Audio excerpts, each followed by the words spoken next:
Bonjour à tous et bienvenue sur tablettactile.net. Alors aujourd'hui on va vous présenter un second accessoire qui nous vient de chez Proporta. Alors un accessoire qui n'est pas ou n'apparaît pas forcément à la marque Proporta mais plutôt Barbour. Alors avec cet accent on va dire pas terrible en ce qui concerne l'anglais, eh bien nous voici face à une housse cette fois-ci en cuir. Qui nous vient donc toujours de la marque britannique Proporta, mais dont les tarifs bien, ne sont plus les mêmes, puisque là on a une housse qui est à 89,95 €, soit un peu moins de 90 €, et on va voir tout de suite ensemble ses points forts, ses points faibles, ses caractéristiques, voir un peu si l'investissement en vaut la chandelle. Une housse qui va permettre de protéger son iPad et de l'emmener partout avec soi en toute sécurité. On vous montre ça tout de suite. Alors, si vous vous souvenez un peu de la housse que nous avons présentée très récemment, qui était en simili-cuir, eh bien nous avons quelque chose d'assez similaire et semblable dans sa fabrication, avec un côté bien sûr un petit peu plus luxueux, puisque cette fois-ci nous avons un vrai cuir, donc un cuir avec un effet un tout petit peu patiné, avec ici donc tout en bas la marque Barbour qui apparaît. Et on va voir que dans sa fabrication, on a quelque chose, un produit qui est relativement semblable à celui que nous avons déjà vu sur le site. Bien sûr, à la seule différence que ce sera 50 € en plus pour cet accessoire. Donc voilà pourquoi on voulait vous le montrer avant que vous passiez par la case achat. Alors on a déjà, première chose, un produit qui est quand même assez épais.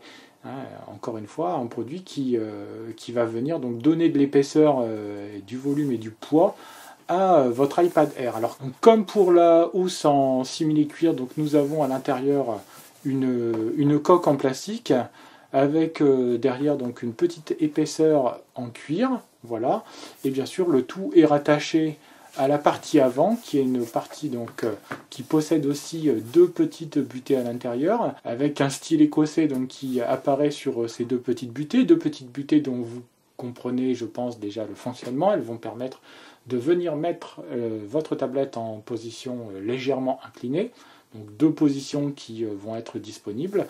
Et puis pour le reste, c'est du classique, à savoir qu'on le verra, toute la connectique reste disponible, y compris bien sûr l'appareil photo, la caméra arrière et surtout le micro, le second micro, le micro qui est sur la partie arrière de votre tablette, le micro dit d'ambiance qui va permettre de faire le distinguo entre le bruit ambiant et votre voix si par exemple vous devez dicter du texte à votre tablette.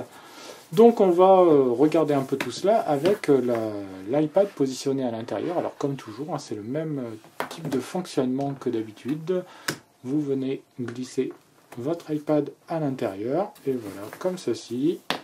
Donc votre iPad est bien maintenu dedans et vous vous retrouvez donc avec un accessoire où votre iPad est à l'intérieur, parfaitement bien maintenu, comme d'habitude, le même type de test, aucun risque de le voir tomber une fois qu'il est positionné dans la housse.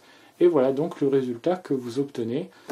On a quand même un produit qui est plutôt raffiné, plutôt élégant. Quand vous le refermez, eh bien, cette élégance apparaît tout de suite au premier coup d'œil. Et à l'inverse de la housse en simili-cuir, cette fois-ci, le système d'attache pareillement tient parfaitement. Et ça, c'est génial, parce que vous avez certes les deux petites butées donc, à l'intérieur qui vont permettre de mettre l'iPad en position stand, mais en aucun cas ils ne viennent empêcher la bonne fermeture de la housse que vous pourrez tenir comme ceci à pleine main sans risque de la voir s'ouvrir, à l'inverse de la housse en simili-cuir. Donc voilà un produit qui est bien mieux fini, qui protège tous les angles de votre tablette.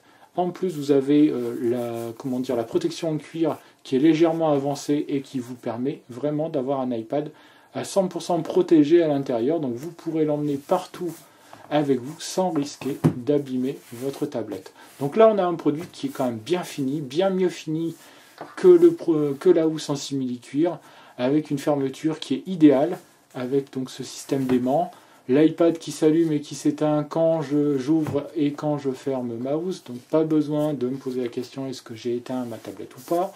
Vous avez bien entendu la possibilité de mettre votre tablette en position inclinée. On va relancer l'application MyCanal, on va vous montrer un tout petit peu ce que ça donne quand on regarde une vidéo. Voilà, donc je peux regarder une vidéo, poser mon iPad dans un coin et tout simplement, alors on a un peu de mal à voir avec les reflets, donc c'est génial. On va dire qu'en cela, la housse fait relativement bien son travail, aucun problème. Alors, les points faibles, parce qu'il y a quand même des points faibles, c'est tout d'abord, eh bien regardez, on le voit bien ici. Donc là, ici, nous avons l'iPad Air. Alors, on voit bien que l'iPad Air, au sein de cette housse, les dimensions sont quasiment doublées, voire triplées, en ce qui concerne l'épaisseur de celle-ci. Bien entendu, elle fait quand même un certain poids, donc elle aura tendance à alourdir un tout petit peu votre tablette. Et puis surtout, vous allez voir, si je laisse la housse sur mon iPad et que je veux le tenir comme ça, eh bien, c'est vraiment pas pratique. Pourquoi? Eh bien, tout simplement parce que je n'arrive pas totalement à replier ce côté-là, ce qui fait que c'est très dur de tenir l'iPad Air dans de bonnes conditions si je laisse mon iPad à l'intérieur. Ou alors, je le prends de ce côté-là. Et de ce côté-là, effectivement, ce sera beaucoup plus agréable. Donc on va dire que cette petite avancée qui est ici, que vous repérez ici, donc elle va avoir tendance à me gêner si je veux bien prendre l'iPad en main. Donc voilà quand même quelques défauts pour cette housse. Elle aura tendance à alourdir et à faire prendre du volume à votre tablette. Et puis elle ne sera pas forcément des plus pratiques si vous voulez tenir votre iPad à la main. En revanche, le système de fermeture bien pensé, le fait que votre iPad s'éteigne automatiquement, le cuir qui est d'une vraiment bonne qualité, les ouvertures qui permettent de laisser passer le micro ou la caméra, l'iPad qui est totalement protégé à l'intérieur de celle-ci, avec quand même la connectique qui est laissée libre. Voilà quand même quelques avantages pour cette housse qui coûte quand même 89,95 €, donc à bien y réfléchir avant de passer par la case achat, parce que c'est quand même pas un achat anodin. Qu'est-ce que va devenir cette housse dans le temps? Est-ce que le cuir va bien vieillir? Alors là, pour tout vous dire, ça fait une semaine que je l'ai, donc je ne pourrais pas me prononcer en ce qui concerne l'aspect vieillissant de ce cuir. Manifestement, elle a l'air quand même d'être robuste et d'être taillée pour durer dans le temps. D'ailleurs, Proporta garantit ses produits à vie. On va dire que c'est un investissement qui peut être intéressant, mais à y réfléchir à deux fois quand même avant de le faire. Donc cette housse qui s'appelle la housse Folio Barbour pour iPad Air est disponible au prix de 89,95 € sur le site de Proporta. On vous laisse bien entendu le lien. Donc on vous dit à très très bientôt sur tablettetactile.net pour de nouveaux tests d'accessoires pour iPad Air ou iPad mini Retina. On va essayer de voir avec vous ensemble donc quels sont les bons accessoires et surtout qu'est-ce qu'ils apportent en plus. Comment donc bien protéger votre tablette, car au prix où coûte un iPad Air, on n'a pas envie de l'abîmer, ça c'est certain. Voilà, moi je vous dis donc à très très bientôt. Au revoir.